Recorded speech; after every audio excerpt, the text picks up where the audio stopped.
Thomas the tank engine wouldn't stop being a nuisance. Night after night he kept the other engines awake. "I'm tired of pushing coaches. I want to see the world." The other engines didn't take much notice, for Thomas was a little engine with a long tongue.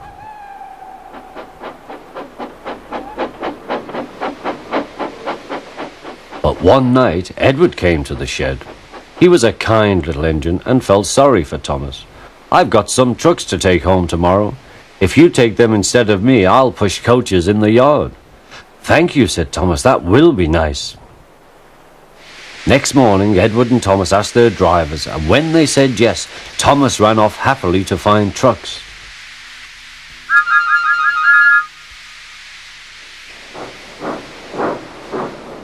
Now, trucks are silly and noisy. They talk a lot and don't attend to what they are doing. And I'm sorry to say they play tricks on an engine who is not used to them.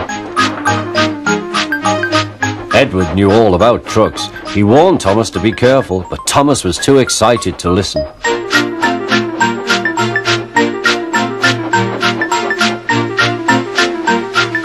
The shunter fastened the coupling, and when the signal dropped, Thomas was ready. The guard blew his whistle. "Peep, peep," answered Thomas, and started off. But the trucks weren't ready. "Oh, oh, oh," they screamed. "Wait, Thomas, wait." But Thomas wouldn't wait. Come on," he puffed. All right, don't fuss. All right, don't fuss," grumbled the trucks.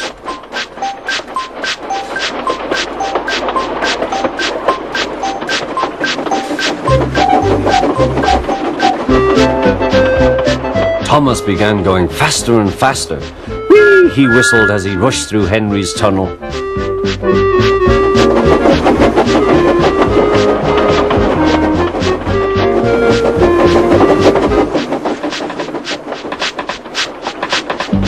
"Hurry, hurry," called Thomas. He was feeling very proud of himself, but the trucks grew crosser and crosser.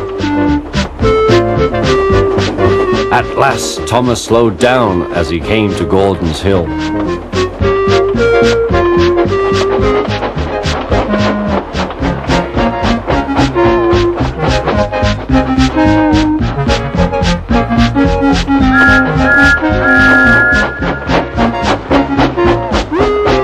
"Steady now, steady," warned the driver as they reached the top. He began to put on the brakes. We're stopping," called Thomas. No," answered the trucks, bumping into each other. Go on." Before the driver could stop them, they had pushed Thomas down the hill and were rattling and laughing behind him. Poor Thomas tried hard to stop them from making him go too fast. Stop pushing, he hissed, but the trucks took no notice. Go on, they giggled in their silly way.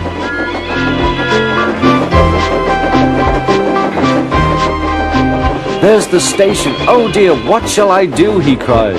He rattled straight through and swerved into the goods yard. Thomas shut his eyes. "I must stop." When he opened his eyes, he saw he had stopped just in front of the buffers. There watching him was the fat controller. "What are you doing here, Thomas?" he asked.